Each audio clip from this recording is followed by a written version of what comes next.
Hi, in this video I'm going to be giving you a quick demonstration of the i12 keyboard. This one has a built-in battery and it's rechargeable. So this is what you get inside the box. You've got a charger cable that connects to your PC and also connects to this keyboard. And this little extra bit will allow you to still have a USB if you've got this plugged in. So it's a cool feature.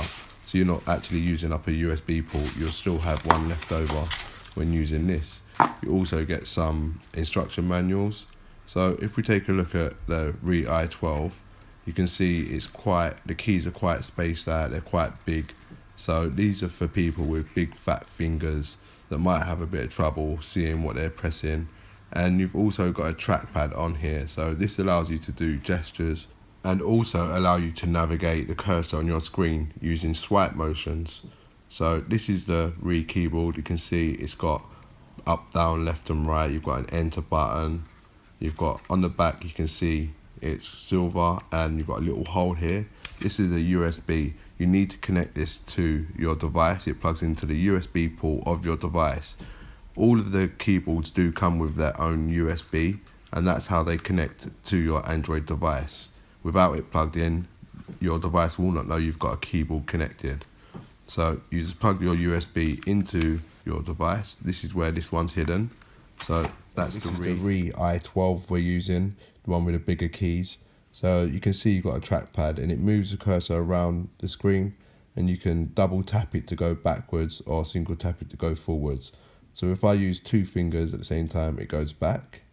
And if I use one finger, it goes forward.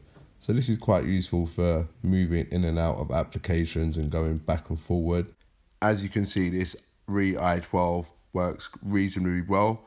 You're able to type freely. You're able to use a cursor to go forward and backwards. You've got swipe key. You can see you're able to type and navigate this Android box without any issues whatsoever. You can then slide down using two fingers to slide up and down.